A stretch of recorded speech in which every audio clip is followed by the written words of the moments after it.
Hello everybody, my name is Caitlin Myers, and for this discussion I'm going to make a case as to why the concept of Western civilization is relevant today. Firstly, it explains the foundations of modern institutions.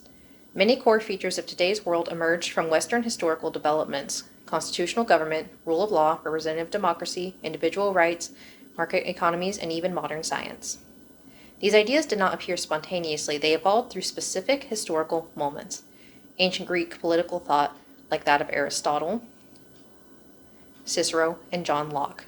Roman law, Christian theology, the Renaissance, the Enlightenment, and modern revolutions. Harold J. Berman, Law and Revolutions, is another writing that demonstrates how Western legal systems emerged from medieval European institutions. My second point is that it provides context for current issues. Throughout human history, certain patterns can be traced throughout the development. These patterns can identify what leads to an empire's rise and fall, and all the other events in between. This idea is emphasized in The Passing of Western Civilization by Taylor Kennett B. A current example is inflation. Inflation has always been an issue for the world at large.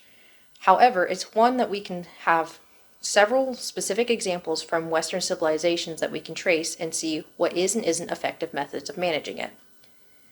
For one, we can see how Germany managed their inflation post-World War I, and their management was not an effective one. While it did make a small dent in their debt, it ended up leading to a mass genocide, because instead of actually fundamentally addressing the issues and stopping printing the dollar past the point that inflation denoted this amount, they instead continued to blame others for their issues and even waged war.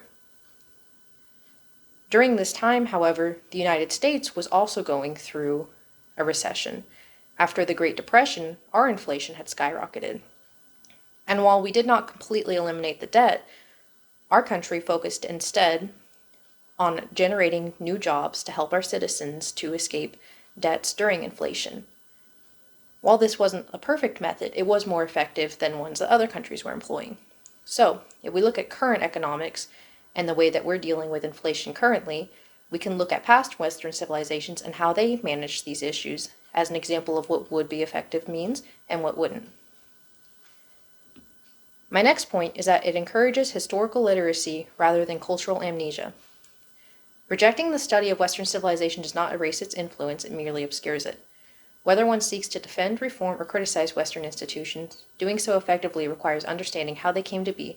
Historical literacy strengthens civil responsibility and guards against simplistic narratives that flatten complex histories into slogans.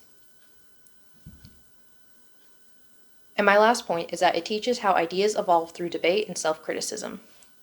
Western civilization is not a single doctrine, but a long tradition of argument.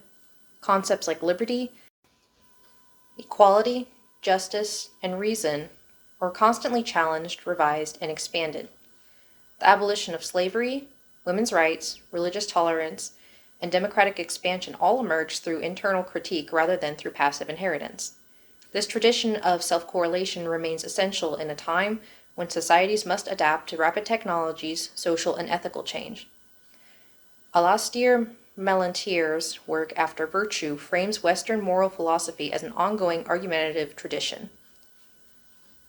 All this is to say that the study of Western civilization as a whole is still largely relevant. As a matter of fact, I'd even argue that it's necessary to understand our modern world and how it developed.